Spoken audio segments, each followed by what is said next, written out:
ایک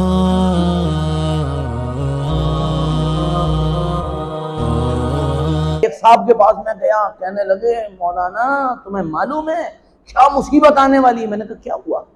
کہنے لگا اب ہم جب مریں گے تو جلایا جائے گا۔ میں نے کہا اچھا؟ میں نے کہا وہ مقدر میں ہوگا تو جلا لیا جائے گا، مرنے کے بعد کیا ہے؟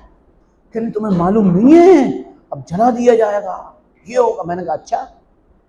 میں آپ کو بالکل بصیرت کے ساتھ بتا رہا ہوں، اگر مسلمانوں میں اعتماد اور اتحاد پیدا ہو جائے تو اس قانون کا نقصان مسلمانوں کو اتنا ہی پڑنا ہے جتنا پورے کے پورے انسان کے وجود میں صرف ایک یہ پورا اتنا، اور باقی دوسری قوموں کو جو نقصان پہنچنے والا ہے اس کا اندازہ بھی آپ نہیں کر سکتے ہیں۔ ریزرویشن تمہارا جا رہا ہے، ریزرویشن آپ کا، ہمیں تو ملے ہی نہیں تھا۔ عبدل پہلے بھی پنچر بناتا تھا، عبدل تو بعد میں بھی پنچر بنائے گا۔ پنچر بنا کر عبدل نے پہلے بھی بریانی کھائی اور پائے کھائے، عبدل پھر بھی انشاءاللہ بریانی اور پائے کھاتا ہی رہے گا انشاءاللہ۔ مقدر کی بات ہے، کسی کے مقدر میں سبزی آئی ہے، کسی کے مقدر میں پایا ہے، یہ تو نظام ہے اللہ کا، اب یہ تو چل رہا ہے۔ اس قوم پہ کیا اثر پڑے گا؟ کوئی اثر نہیں۔ جسے اللہ کے حکموں کی پرواہ نہیں وہ دنیا کے احکامات سے کیا ڈرے گا؟ یہ بتاؤ مجھے۔ جو اللہ کو اپنا خالق، مالک، رازق، دینے والا، بنانے والا، بگاڑنے والا سب کچھ مانتا ہے، وہ اللہ کے حکم پر فجر میں مسجد میں نہیں آ رہا ہے، وہ یہ کہہ رہے نہیں آئیں گے، اور بولو کیا کر لو گے؟ وہ اللہ کے حکم پر شادی اور بیاہ کے بیکار کے فضول کے خرچے نہیں چھوڑ رہا ہے، وہ مسجد سے نکل کر، بعض تو ایسے بھی ہیں مسجد سے نکل کر باہر جا کے سٹا لگا رہے ہیں، وہ اللہ کے حکم سے نہیں ڈر رہا ہے تو کسی کے حکم سے کیا ڈرے گا بھائی؟ کوئی ڈر نہیں۔ یہ ایک افواہ، ایک ریومر ہے تو چلائی جاتی ہے، یہ ہو رہا ہے، یہ ہو رہا ہے۔ ہاں جن کا نقصان ہونا ہے ان سے جا کے ملیے۔ ریزرویشن کس کا جائے گا؟ ہمارے ایس سی ایس ٹی کے جو بھائی ہیں ان کا جائے گا۔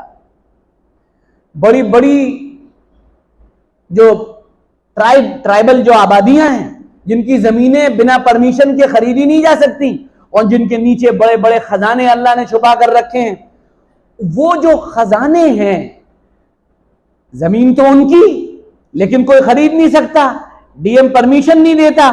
جب یہ قانون آئے گا تو کوئی بھی کہیں کی زمین خریدے گا، ہمارے دھنا سیٹ ساری زمینیں خریدیں گے، اس پر اپنے بڑے بڑے پروجیکٹ سیٹ کریں گے اور یہ سارا کا سارا طبقہ وہاں پر مزدور بنے گا اور مزدوری کرے گا۔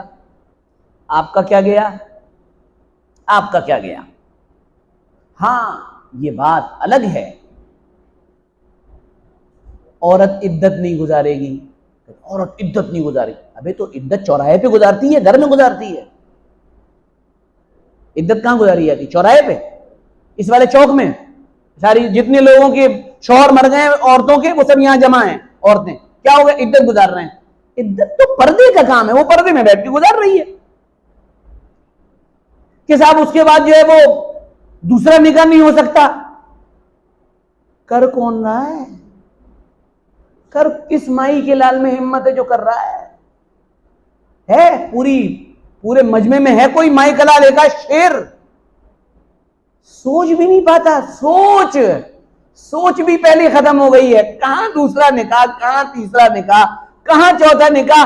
رپورٹس یہ بتاتی ہیں کہ ایک سے زیادہ عورتیں رکھنے میں ہمارے ہندو بھائی مسلمانوں سے آگے۔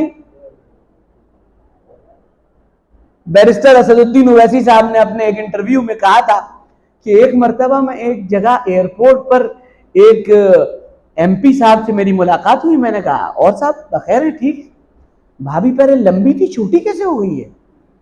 کہنا رہے آپ کیسی بات کر رہے ہیں؟ کہ نہیں مطلب میں یہ پوچھ رہا ہوں پچھلی مرتبہ جب آپ سے ملاقات ہوئی تھی تو تھوڑی لمبی تھی اور الگ تھی، یہ کچھ الگ ہیں اور کہاں چھانٹ ہو گئی ہے، کہاں رہ گئی؟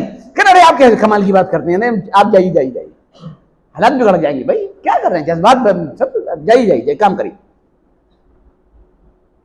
ہمارا غریب بیچارہ مسلمان جو دوسری شادی کرنا چاہتا ہے یا کسی سے تعلق رکھنا چاہتا ہے اس کے اوپر اللہ کا حکم، ارے یار نہیں، دوسری شادی بیوی کے ڈر سے نہیں کر پا رہا ہے،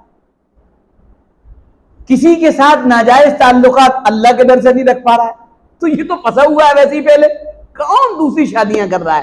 تو اس لیے یہ قرآن پاک کی جو کوشش ہے، یہ یعنی جو اس قانون کو بدلنے کی کوشش ہے، آپ کے کرنے کا کام محض اتنا ہے، صرف اتنا ہے، جو ای میل ایڈریس دیا گیا ہے آپ پورے محلے میں کوشش کریں، جتنے لوگ موبائل چلاتے ہیں اس سے بار کوڈ اسکین کریں اور میل کر دیں آپ، یہ ہمارا کام ہو گیا، یہ ہم کر سکتے تھے، کر لیا۔ آگے علماء آپ سے کچھ کہیں، اگر سنجیدگی کے ساتھ غور کر کے آگے کوئی لاہ عمل بتائیں آپ اس پہ عمل کر لیں، باقی اپنا کام جاری رکھیں۔